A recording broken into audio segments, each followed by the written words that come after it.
अस्सलामु अलैकुम वरहमतुल्लाहि वबरकातुहू। आप सबको प्यारा रमज़ान में एक बार फिर खुश आमदीद।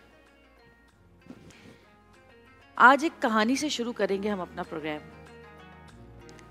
एक ऐसी कहानी जो ख्वाबों, मोहब्बतों, उमंगों और खुशियों से शुरू हुई। एक ऐसी कहानी कि जिसके वो किरदार जो अपनी आने वाली ज़िंदगी में खुशियाँ देख रहे थे, अपने घर को, अपनी नस्ल को बढ़ता हुआ देख रहे थे, जिनके ख्वाब आसमानों से बातें कर रहे थे। एक नौबेहता जोड़ा जिसकी शादी को चंद महीने ही हुए थे। अल्लाह पाक ने उनको औलाद की नेमत से नवाजा। बस ईद के अगले हफ्ते ही उनके यहाँ एक प्यारे से बच्चे की पैदाइश होने वाली थी।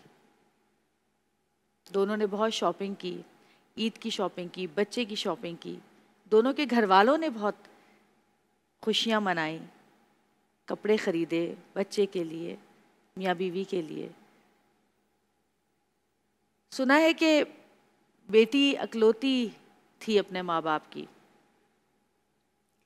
और बेटी कितनी प्यारी होती है इंसान को, ये मैं जानती हूँ क्योंकि मेरी भी एक बेटी है।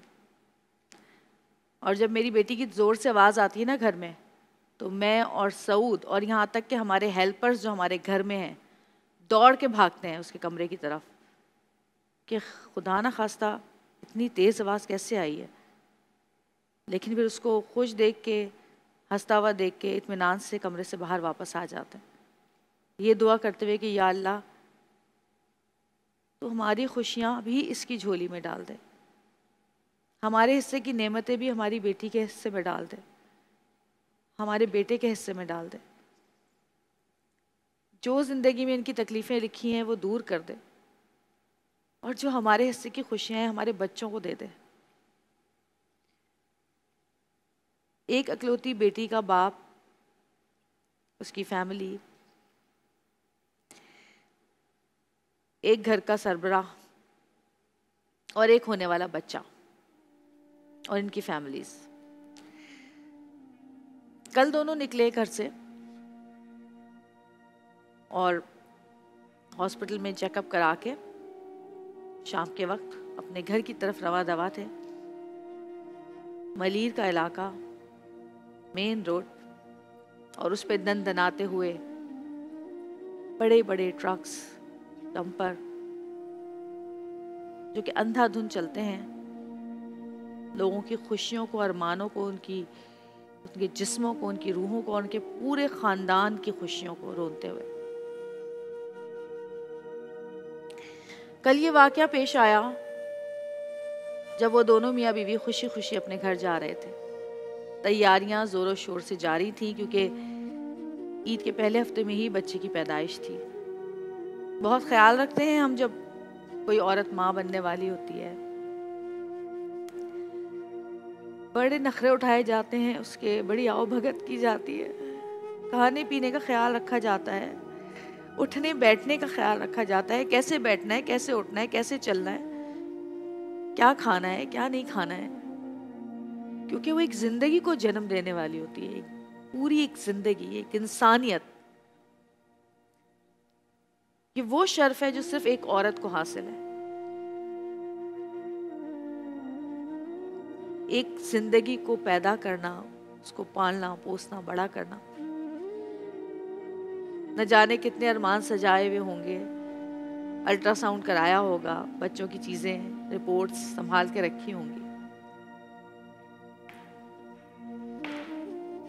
लेकिन किसी को क्या पता था कि उनकी खुशियों, उनके ख्वाबों के साथ उनकी बॉडीज को भी रोन दिया जाएगा। दोनों मियाँ बीवी स्टंपर के नीचे आकर चल बसे, और न जाने ऐसा क्या हुआ कि वो बच्चा अल्लाह के हुक्म से इस दुनिया में आ गया। जिसे इस दुनिया में आने के बाद माँ की गोद में आना था, वो रोड पर पड़ा हुआ था। कोई पुरसाने हाल नहीं था, कोई देखने वाला नहीं था। न जाने उसकी माँ ने उसकी आवाज सुनी नहीं सुनी, उसने अपनी माँ की चीखें सुनी, बाप की चीखें सुनी, उस बच्चे की आवाज उन माँ बाप ने सुनी नहीं सुनी, कोई नहीं जानता। लेकिन वो वक्त जब ये हादसा हुआ, उन दोनों मियाँ बीवी पे क्या गुजरी होगी, उन्होंने क्या सोचा होगा, उस 1-2 सेकंड में उनके दिमाग में क्या क्या आ रहा होगा।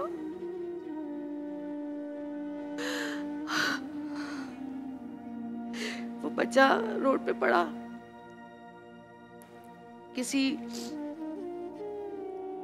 राइडर ने वो देखा, उस बच्चे को उठा के इधर उधर घूम रहा था कि ये बच्चा जिंदा है, ये बच्चा जिंदा है, लेकिन बच्चा नहीं बच सका। ऐसे कई लोग हैं जो अपने घरों में इस तरह के एक्सीडेंट, इस तरह की चीजें देख रहे हैं, सह रहे हैं, रो रहे हैं, तड़प रहे हैं, कोई सुनने वाला जानने वाला नहीं। वो घर जो कल खुशियां मनाने वाला था, आज उस घर से 3 जनाजे जाएंगे या शायद जा चुके होंगे, और सबसे भारी जनाजा उस छोटे से बच्चे का होगा।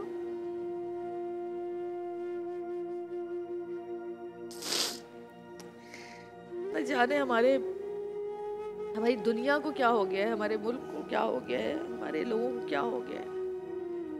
दुनिया भर में इंसानियत को रोंदा जा रहा है, दुनिया भर में, कहीं जेनोसाइड के नाम पर, कहीं चोर डकैत के नाम पर रोडों पे पकड़ के चोरों को जला देते हैं, मार देते हैं, डाकुओं को पकड़ के जान से मार देते हैं, उनकी लाशों को पामाल किया जा रहा है।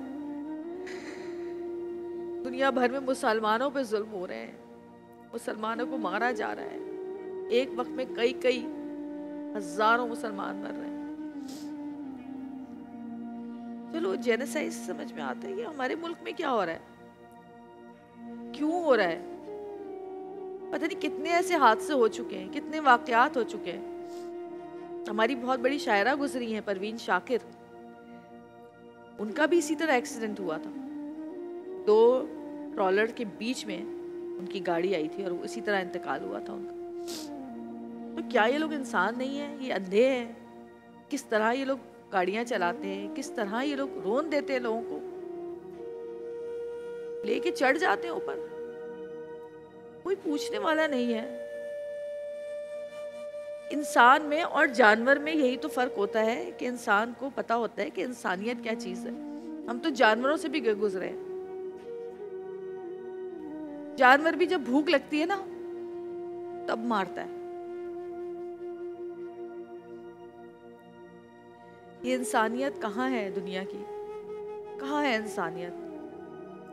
अल्लाह पाक उन तीनों के दर्जात बुलंद करे, और मुझे यकीन है वो तीनों जन्नत में जरूर मिलेंगे। रमजान का महीना है, इस महीने जो जाता है सीधा जन्नत में जाता है। जन्नत के दरवाजे खुले होते हैं, जहन्नम के दरवाजे बंद होते हैं। और अल्लाह ताला उनकी फैमिलीज को सब्र दे, जो कि मुश्किल है आना, लेकिन हम दुआ कर सकते हैं। और मुझसे तो मैं तो सोच रही हूँ कि मैं सोची थी मैं बोलूँगी कैसे। मैंने वीडियो देखी जफ़र भाई की, जफ़र भाई JDC, हमारे जफ़र अब्बास भाई वहाँ पर मौजूद थे। कल अली शेखानी उनके घर गए, उन्होंने कहा कि जिस तरह जो अल्फाज जो मैंने उनके दिल से निकले, जो मैंने सुने, वो सुनने के बाद मैंने कहा मैं तो बोल ही नहीं सकती इस चीज़ पे। एक लड़की ऐसे हाल में जिसका पहला बच्चा होने वाला था, और इस तरह वो रोडों पे पड़े हुए थे, कोई पुरसाने हाल नहीं, कोई पूछने वाला नहीं। खुदा के लिए जो लोग चलाने वाले हैं हैवी गाड़ियाँ, उनसे भी दरख्वास्त है कि अल्लाह का वास्ता क्यों अपने सरों पे बेचारे ऐसे लोगों का खून ले रहे हैं कि जिनकी ज़िंदगियाँ वैसे ही परेशान है सब गुर्बत से।